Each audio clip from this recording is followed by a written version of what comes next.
कमी उसी बात की।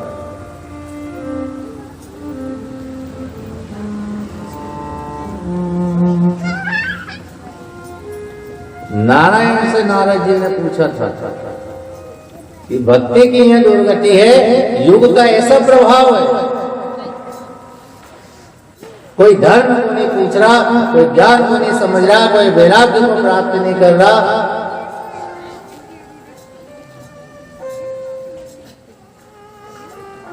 भगवान ये संसार कैसे चलेगा? क्योंकि जगत जो है धर्म की एक शाखा पर टिका हुआ है।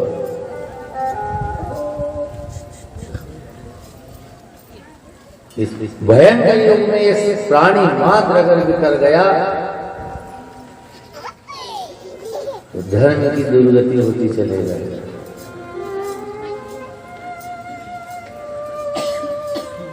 नहीं नारद, तुम कठिन परिश्रम करो,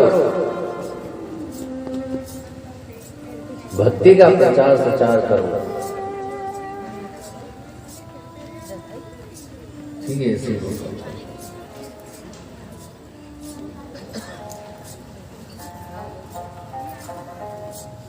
सुखदेव स्वामी ने भी भगवत भजन किया,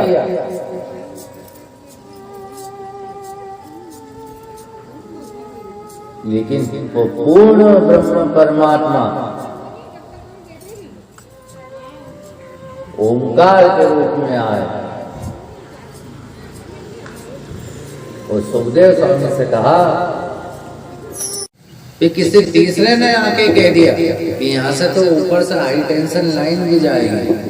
फिर विचार किया, यार इधर भी जगह रेलवे में जा रही, सड़क में भी जा रही, ऊपर से लाइन भी जा रही है, तो फिर उलझे क्यों? कि मत पड़ रे उलझन में, मन को मत पड़ रे मत पड़ रे।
तू मत पड़ रे उलझन में,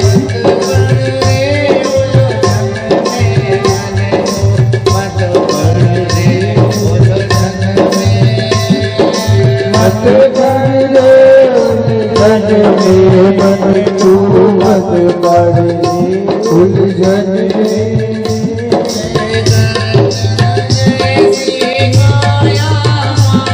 ओ कंचन जैसी काया हमारी,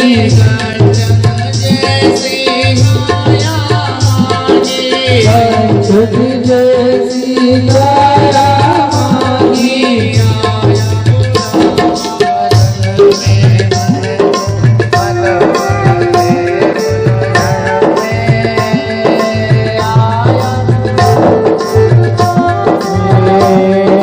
मत पड़ रे उलझन में, मत पड़ रे उलझन में, मत पड़ रे उलझन में।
अपने हृदय में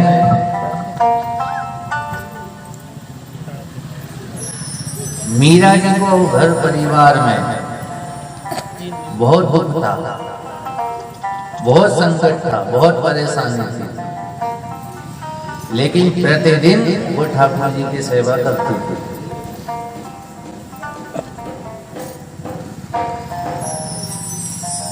उनके हृदय में ठाकुर जी के स्वरूप, सुंदर स्वरूप की छवि को मीरा ने अपने हृदय में बसा रखा था।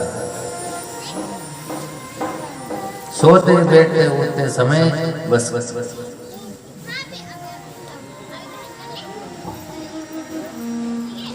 जब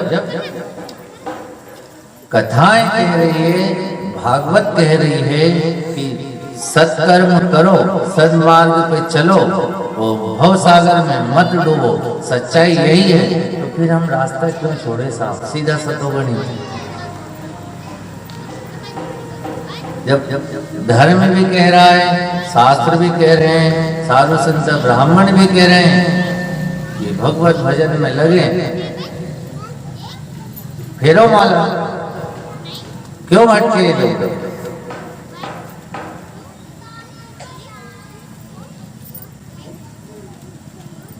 कहीं भी चले जाओ एक ही बात मिलेगी कि भगवत भजन करो, सुमिरन करो।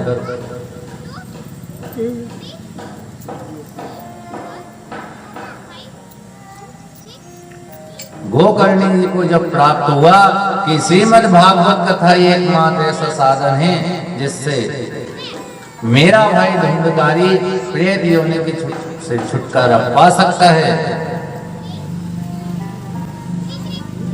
तो गोकर्णी जी ने सप्तम दिवस श्रीमद् भागवत कथा का आयोजन रखा।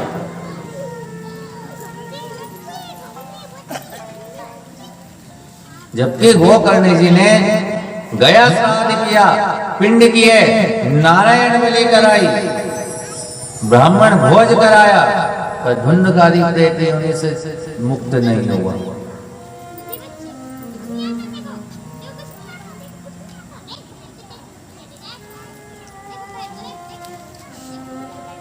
कौन सा ऐसा साधन है, कौन सी ऐसी युक्ति है जिससे मुक्ति मिले? मुक्ति का साधन है श्रीमद् भागवत कथा।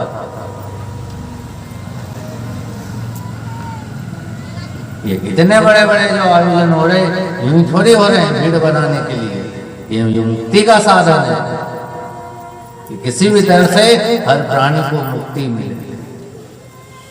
जरा सा विचार करिए, शोध करिए कि किस रास्ते पे जा रहे हैं, किस ओर भटक रहे हैं। कहीं भजन हो रहा, कहीं सत्संग में शरीर से हो रहा, कहीं सेवा हो रही या नहीं।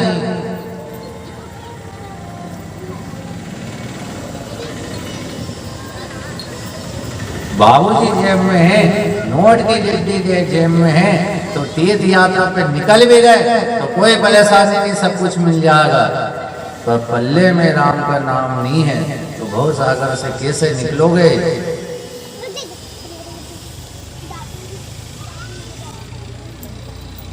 कोई उंगली पकड़ के थामने वाला नहीं है जो संभाल लेगा अंत समय।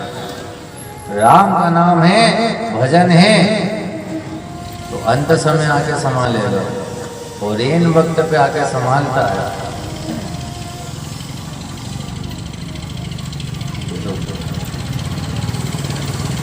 भटक नहीं जाए।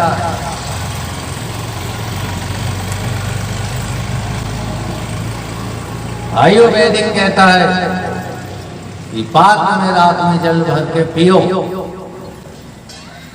रात में आप जब जल भर के रखोगे, उस प्रातः उसको जब पियोगे तो शरीर के सारे रोग नष्ट होते हैं।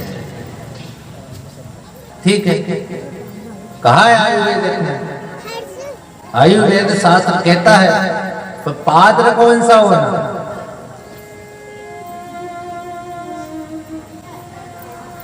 कहा है कि तांबे का पात्र अगर है और रात में उसमें जल भर के रखोगे और प्रातः अगर उसको सुबह पियोगे तो रोग मुक्त होगे। पात्र का ही तो खेल है। बता दो, आप लोहे की बाल्टी भर के रख लो या स्टील में रख लो, नहीं, तांबे का ही कहा है कि तांबे का पात्र सत्पात्र है और उसमें जल भर के रखो तो रोगी काया रोग से मुक्ति हो संसार, तब रोग दूर होंगे सारे रोग। कौन पिता कौन पुत्र, कौन है सगे भाई, न जात है न पात है, तुम मेरे पुत्र। इसलिए जब भी कहीं से अच्छा समय है, अवसर दिया है, तो इस अवसर को जाने मन देने।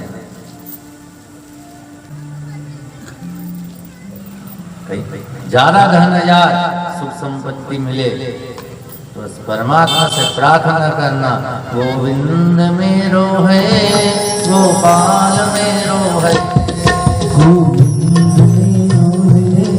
गोपाल मेरो है।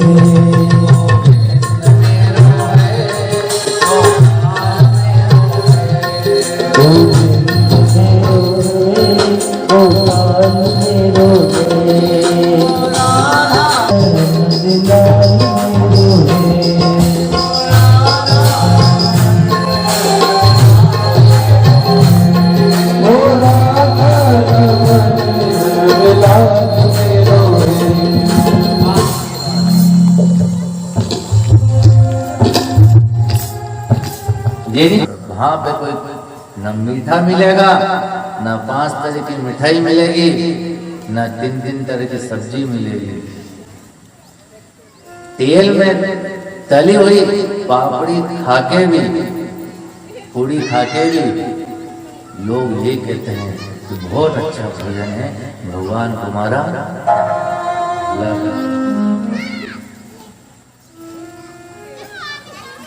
10, 20, 25 लाख खर्च किए साहब, चावल भी, पापड़ भी, 2-3 तरह की सब्जी भी, 5 तरह की मिठाई भी। बेटा है, देखिए करेंगे।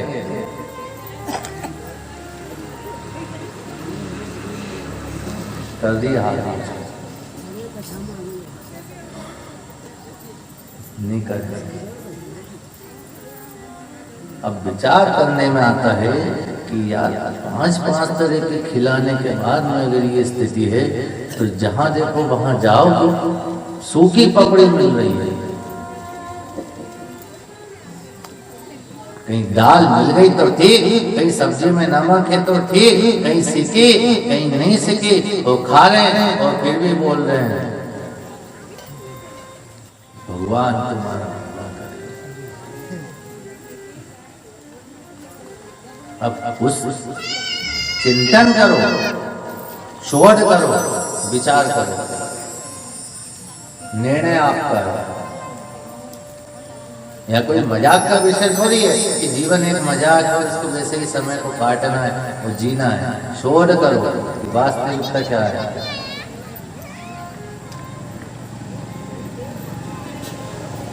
पांच तरह की थी।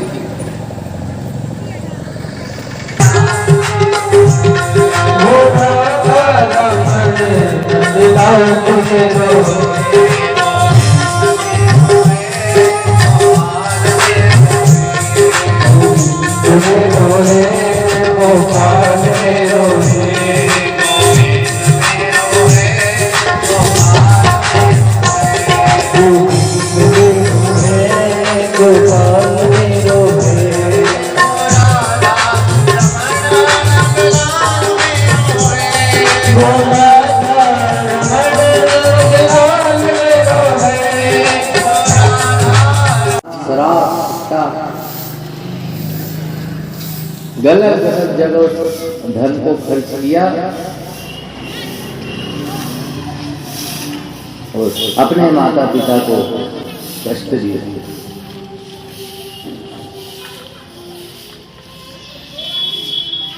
तो जब धन संपत्ति खत्म हो गई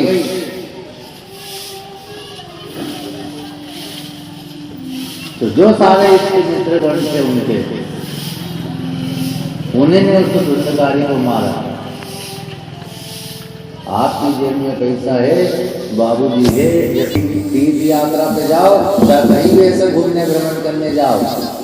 आप कहीं जाते हो तो घर से ऐसा थोड़ी आटा दाल चावल लेके जाते कि कुकर रख रहे हो कि तवा रख रहे हो।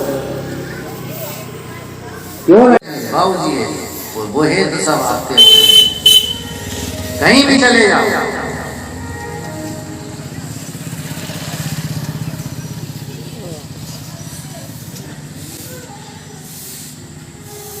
धने साहब जेब में बाबूजी है। पूरी जगत का व्यवहार ध्यान से समझना कि यह जगत का व्यवहार दाम से चलता है और परमात्मा का व्यवहार नाम से चलता है। बजाओ तो जोर से बजाओ।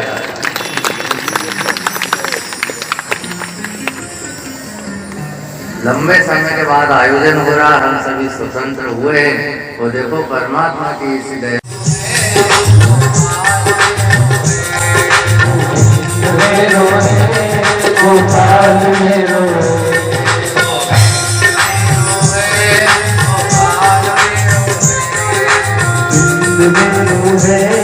गोपाल